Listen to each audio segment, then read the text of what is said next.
कंचन दादीच आपने लिखा है, गुरुदेव बनाने के बाद, गौशाला बनाने के बाद व्यवस्था ठीक से संभाले रखना बहुत कठिन होता है। ठाकुर जी गौशाला संभालने में कोई तकलीफ ना आए, बस यही प्रार्थना है। इस गौशाला को कभी भी तकलीफ नहीं आएगी। मेरे गुरुदेव के हाथ से इसका उद्घाटन हुआ है।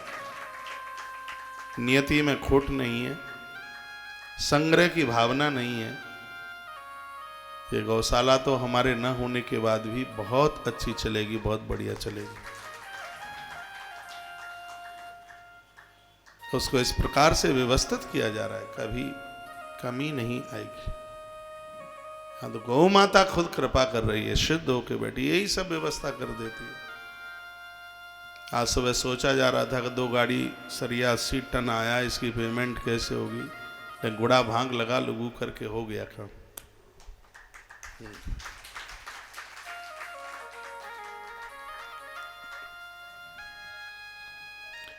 असक्यम स्पृष्टमाकाशः मचाल्यो हिमवान गिरी अधार्या सेतुनाम गंगाया गंगाम दुर्जया ब्राह्मणा भूमि। जिस प्रकार से नदियों में गंगा श्रेष्ठ है, पर्वतों में हिमालय श्रेष्ठ है, वर्णन है पर्वतों में हिमालय श्रेष्ठ है, नदियों में गंगा श्रेष्ठ है, मनुष्यों में वैसे ही ब्राह्मण श्रेष्ठ है, वंदनीय है, पूजनीय है, प्रणाम करने को लायक है। तान पूज्य सततम दाने न परिचर्या दीक्षस मई भुक्तुम इमाम सागर मेखला। जिसके घर का अन्न ब्राह्मण के पेट में जाता है, समुद्र पर्यंत तक संपदा उस व्यक्ति की होती है, कभी कोई कमी नहीं आती।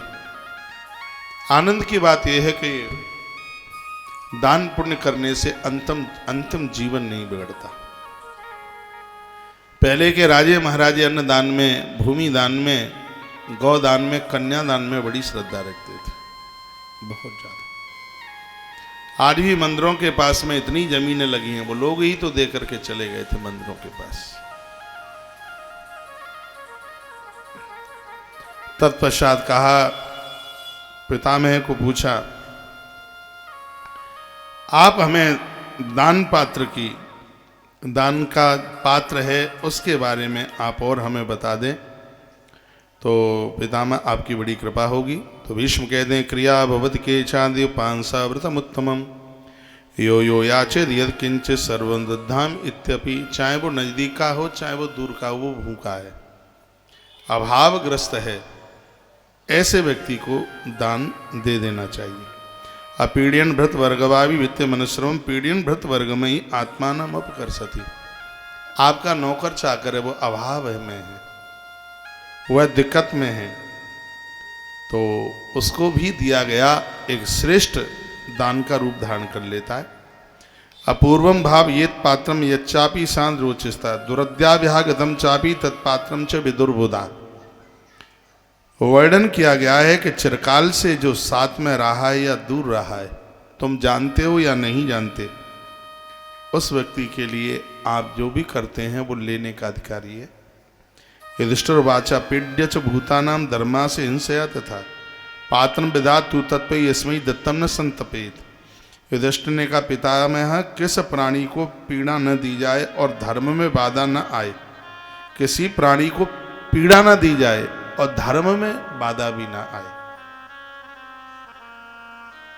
परंतु पात्र की यथार्थ पहचान कैसे हो, जिससे दिया हुआ दान पीछे संताप का कारण न बने। ये बड़ा सुंदर सा प्रश्न धर्मराज युधिष्ठिर ने किया। कभी कभी देने के बाद पीछे से बड़ा पछताता, अरे ऐसे आदमी को दिया, वो तो गंजेड़ी था, गांजा पी गया, भांग खा गया,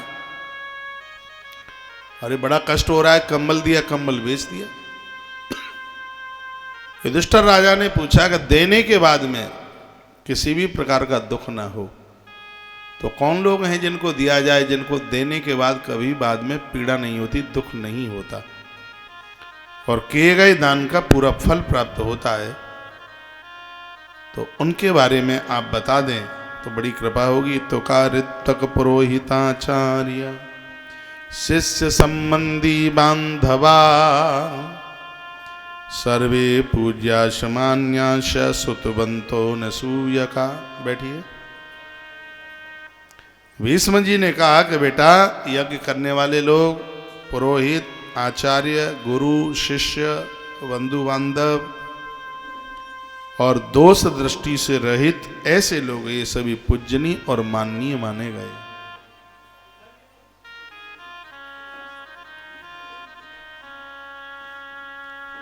इनके सहयोग में जो भी कुछ किया जाता है वो अक्षय पुण्य देने वाला होता है। अक्रोध सत्यवचन अहिंसा दम आर्जवम अद्रोहीनभिमान हस्त तीक्षा दम शम यस मन्यतानि दृश्यन्ते न च कार्याणि भारत स्वभावतो निविष्टानि तत्पात्रम मान मरहति। बहुत ध्यान से सुन लीजिएगा। मुझे पता है आप बहुत जल्दी में हैं, आपको बहुत काम करने हैं, लेकिन मैं भी बहुत जल्दी में हूं। मैं भी बिल्कुल फ्री नहीं हूं। कहा कि जिसके अंदर क्रोध का अभाव है, कल इस श्लोक के ऊपर बड़ी व्याख्या चल रही थी, जो कभी क्रोध नहीं करता, सत्य भाषण बोलता है, हिंसा नहीं करता, अहिंसा का पुजारी है, इंद्रियों को जिसने अपने वश में कर लिया है और सरल स्वभाव वाला है, अभिमान शून्य है, पापों से जिसको घृणा है, पापों से जो लज्जित है, पाप से जो घृणा करता है, सहनशीलता है, इंद्रियों को जिसने अपने वश में कर रखा है, धर्म विरुद्ध कोई कार्य नहीं करता, वह दान का अधिकारी भी है और सम्माननीय भी है और पूजनीय भी है। ऐसा पितामह भीष्म बोले। अद्रोहान अभिमान शायित तिक्षा दम शमा। जो मिला है उस पर संतुष्ट हो जाता है, अहंकार नहीं है, सहनशीलता है, अभिमान शून्य, सरल, इंद्रिय संयम, सत्य भाषण करने वाला और अहिंसा का जो पुजारी है, हे युधिष्ठिर, वह व्यक्ति दान लेने का अधिकारी है। उसको दिया गया दान 100% अपने आप में पूर्ण फल देने वाला है। एक जीजी सो रही है, इसको जगाओ थोड़ा। हाँ, मेरी निगाह पड़ गई है। कथा में एक तो आनंद है, वैसे नींद नहीं आती। यहां तो कथा के गद्दे पे बैठो ना सो ना, अरे बड़ी मलूक नींद आती है। सीरी सीरी हवा चले मेरो बाजरा पाके, अरे ठंडी ठंडी हवा है। पुरवैया कानपुर वाली। बोलो बांके बिहारी लाल की जय हो। श्री हनुमान जी महाराज की जय हो। जय जय श्री राधे श्याम। हे युधिष्ठिर, जब किसी को दिया जा रहा है तो उसके अंदर इतनी सी चीजें हैं तो समझ लो कि दिया गया दान अनंत गुना फलदायी है। दान देने में पात्रता को जरूर देखा जाए। तथा चिरोषितम चापी संप्रत्यागतमेव च अपूर्वम चैव पूर्वम च तत्पात्रम मानमर्हति। जो पुरुष बहुत दिनों तक अपने साथ रहा, भूखा है, परेशान है, कष्ट में, बेटियों की शादी है, बीमार है, कोई दवाई के लिए उसके पास धन नहीं है, भले ही वो अपरिचित है, उसको दान का पात्र समझकर उसके लिए सहयोग करना चाहिए। जो बीमार है, जिसकी कन्या विवाह के लायक हो रही है, उसके पास व्यवस्था नहीं है, उसके जरूर सहयोगी बनिए। मैंने अभी रामेश्वरम से भी अनाउंस किया है और अभी भी मैं कर रहा हूँ। ऐसी कोई मेरी बहन जिसके घर में कमाई का साधन नहीं है, पति दुनिया छोड़ के चला गया है, या बच्चा बेरोजगार है और बेटी की सगाई हो गई है और व्यवस्था नहीं है उसको खर्च करने की, तो तुलसीवन आश्रम परिक्रमा मार्ग श्याम कुटी के बिल्कुल पास में है। कभी आप इधर आते हैं,